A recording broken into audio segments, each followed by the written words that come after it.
Je suis Armande, je suis la réalisatrice et la scénariste de ce court-métrage. Je m'appelle Lara et je suis en charge de la mise en production du film.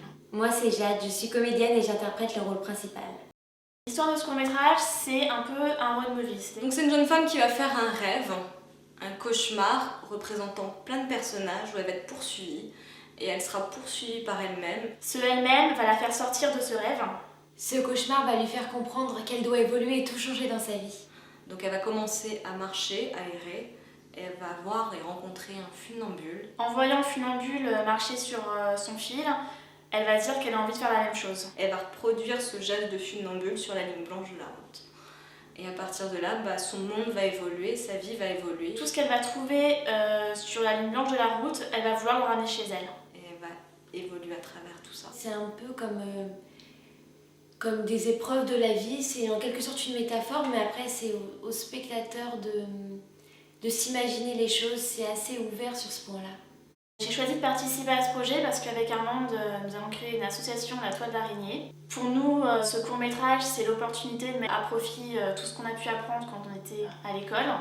Ce sera pour nous le premier court-métrage professionnel. Passer par le crowdfunding pour mettre en place notre projet, c'était pour nous l'idée de rassembler toute une équipe, d'avoir un projet fédérateur, mais aussi de pouvoir mettre à profit les expériences qu'on avait pu avoir dans le passé sur un projet qui pour nous semble beaucoup plus professionnel. Ce projet m'intéresse parce qu'en lisant, j'ai vraiment ressenti chez Armande une volonté de sortir des sentiers battus, une volonté de faire quelque chose de différent, peut-être un peu plus poétique, en tout cas qui n'est pas dans la norme. Je m'inspire d'un univers un peu onirique. Au niveau des décors, ça reste un peu un mélange entre Tim Burton et de l'expressionnisme allemand.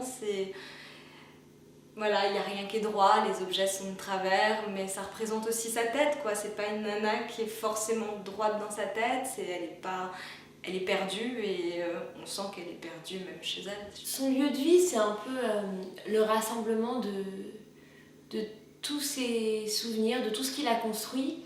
Peut-être pas sur un plan très rationnel, parce que chez nous, oui, il y a des choses qui nous représentent, mais il y a des choses aussi qui sont plus d'un ordre fonctionnel, alors que l'intérieur de sa maison représente vraiment son intérieur à elle. Le film dure environ 8 minutes.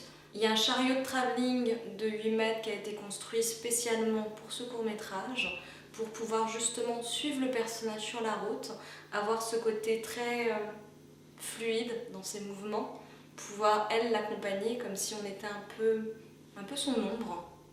Elle est caractérisée par ses émotions, par son ressenti, par sa naïveté en quelque sorte aussi. Mon personnage, je pense qu'il est entier, qu'il est à la fois naïf, à la fois obsessionnel, qu'il se donne pleinement. Elle est sur une ligne de vie, c'est sa ligne de vie, même si c'est une ligne blanche de la route, c'est sa ligne de vie. Je pense qu'on peut découper notre aventure en 3 étapes. La première, c'est monter en financement sur Internet et essayer de fédérer une communauté. La deuxième étape, c'est la réalisation du film. Et la troisième étape, ce serait d'offrir une carrière en festival à notre court-métrage et essayer d'aller à la rencontre de professionnels. Il y a énormément d'énergie positive qui ont été mises dans ce projet, énormément de temps, et j'espère vraiment qu'il va vous plaire et que vous allez nous soutenir. Si le projet vous a plu, n'hésitez pas à venir nous soutenir. Alors likez, partagez, si le cœur vous en dit, soutenez-nous.